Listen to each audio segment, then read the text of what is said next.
মোটামুটি আল্লাহ কোনো মতন রেখেছে আপনাদের। তাই দিনকাল ভালোই চলতেছে? হ্যাঁ অনেক ভালো।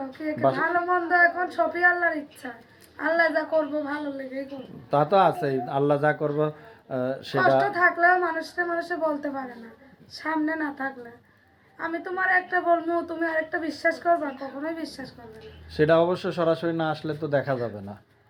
এখন আল্লাহ যদি একটা ভালো মনের মানুষ মিলাইয়া দেয়, সারা জীবন ভরা তাকে নিয়ে আমি কাটাইবো। আমার দরকার বয়স্ক লোকের। আমি একটা বয়স্ক লোক চাই, যেমন তাকে নিয়ে আমি সারা যাবজ্জীবন কাটাইতে পারি, সে যেমন আমার পাশে থাকতে পারে। ইয়ং ছেলেরা আমাকে কেউ ফন্টন দিবে না। আপনার বয়স কত? আমার বয়স হয়েছে 18 বছর। 18 বছর? সে যদি 60 বছরের লোক হয়, তাকে আমি সারা জীবনের লেগে গ্রহণ করে নিতে পারবো। আর 18 বছর বয়স তো, এখন আপনি বিয়ে করতে চাচ্ছেন বুড়ো মানুষকে কেন? আমি চাই কেন, আমার বাবা মা ছোটবেলায় থাকতে বলছে যে একটা বয়স্ক লোক পাইলে বিয়ে শাদী দিব, সে আমার সুখে দুঃখে আমার পাশে থাকবো। আর এখন ইয়ং ছেলেরা একটা বাচ্চা কাচ্চা হইলে আমার ছেড়া দিয়া আরেক মেয়ের পিছে পিছে চলে যাইব। তা আমি চাই না আমি স্বামী হারা হইতে বাবু হারা হইতে, বয়স্ক লোক সারা জীবনও আমার ছেড়া যাইব না। তাই এটার কি গ্যারান্টি যে বয়স্ক মানুষ সারা জীবনও ছাড়ে যায় না? হ্যাঁ এটা গ্যারান্টি আছে। আমাদের এলাকার মধ্যে অনেক মেয়েদের বিয়ে শাদী হয়েছে। সবাই বুড়ো মানুষের বিয়ে করছে?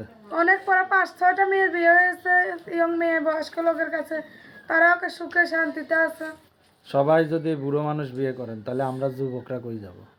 যুবকরা এখন ইয়ং মেয়েরা আছে যদি বসেতে যাইবা, তাহলে কিন্তু আমি 10 লক্ষ টাকা নগদ দেয়, আমি ইয়ং ছেলেদের কাছে বিয়ে শাদী করি না। কে এদের পর এত রাগ? ইয়ং ছেলেদের লগে ভালোবাসা করে আমি ঠক খেয়েছি, কেমনে কি আশা দিয়ে আমার বিয়ে শাদী করিনি। আমি চাই না ইয়ং ছেলেদের বিয়ে শাদী। যাই হোক, আমি এখন একটা কথা বলতে চাইছিলাম, মানে কথাটা বলতে চাচ্ছি না।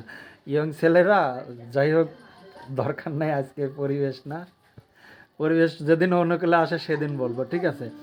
এখন আমার ভাই দরকার নেই ইয়ং ছেলের, আমার দরকারই আমার কথা হলো যে বুড়া মানুষকে আপনি যে বিয়ে করতেছেন, আপনি তো তার সম্পত্তির লোভে বিয়ে করতে চাচ্ছেন না। আমি সম্পত্তি চাই না, গাড়ি চাই না, বাড়ি কিচ্ছু চাই না। আমি তার মনের ভালোবাসা দিয়ে আমার মনে রাখলে আমি জীবন যাপন ওকে নিয়ে কাটায় যাই। একবারে জীবনও কাটাবেন, যৌবনও কাটাবেন। কারণ ওই বুড়ো মানুষ বাঁচবে কয়দিন? ও তো এক পা কবরে ও ফেলে যদি দেবে। আমার 10 বছরও বেঁচে যায়, ও যদি আমার একটা ভবিষ্যৎ করে দিয়ে যায়, আমি ওটা নিয়ে সারা এইবার জায়গায় আইছেন মানে, এই জন্য মেয়ে মানুষ বুড়ো মানুষ বিয়ে করে যে মরে যাবে, সম্পত্তির মালিক হবে, পরে এটা পছন্দ না হবে। ভাই, আমারও তো জায়গা সম্পত্তি আছে 5 শতক, আমার ঘর বাড়ি নেই, আমার জায়গা জমিনের লোভ নেই।